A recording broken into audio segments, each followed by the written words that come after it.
प्रभु यीशु मसीह में मेरे प्रिय भाई और बहनों, मैं आप सभी का हमारे प्रभु यीशु मसीह के पवित्र और जीवन देने वाले नाम में आज की इस दिव्य कृपा की प्रार्थना में दिल से स्वागत करता हूँ।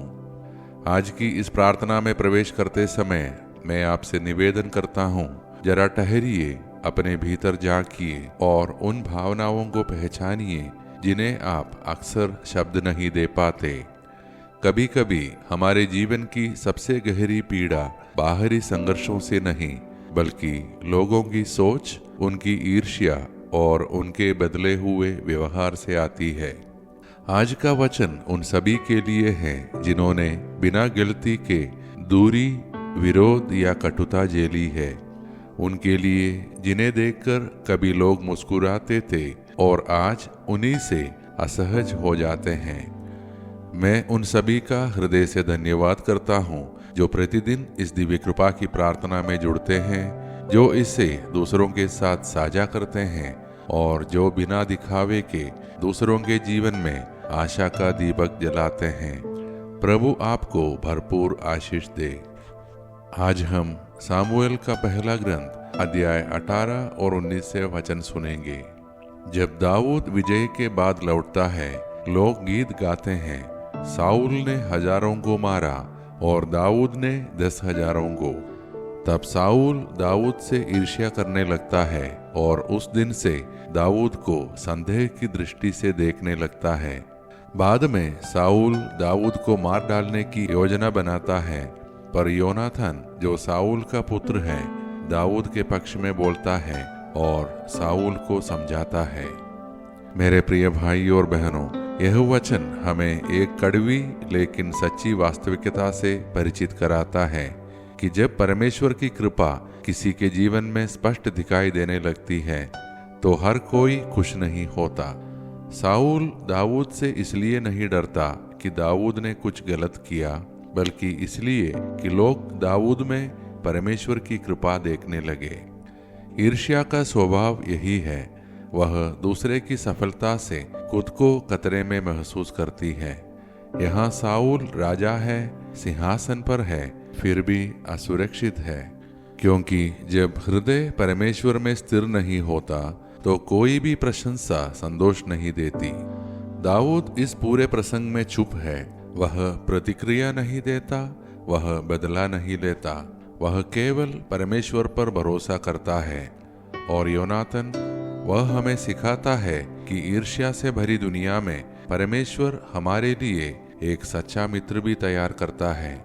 आज का यह वचन हमें यह सिखाता है कि जब लोग हमारे विरुद्ध खड़े हो तो हमें अपने हृदय की रक्षा करनी है, ईर्ष्या से नहीं, कड़वाहट से नहीं, बल्कि विश्वास और धैर्य से।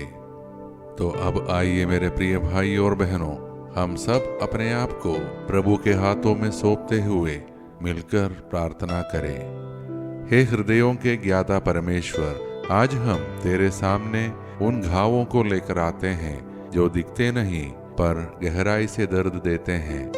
हे प्रभु, तू जानता है कितनी बार हम बिना कारण दूर किए गए, संदेह की नजर से देखे गए या ईर्ष्या का शिकार बने। यदि हमारे हृदय में किसी के प्रति कड़वाहट, क्रोध या प्रतिशोध की भावना है तो आज उसे अपने प्रेम से धो दे। हमें दाऊद जैसा हृदय दे जो सम्मान में भी नम्र रहे और अपमान में भी तेरे भरोसे में स्थिर रहे। हे प्रभु, हम अपने परिवारों को तेरे हाथों में सौंपते हैं। जहाँ ईर्ष्या या तुलना ने संबंधों को कमजोर किया है, वहाँ मेल और समझ प्रदान कर।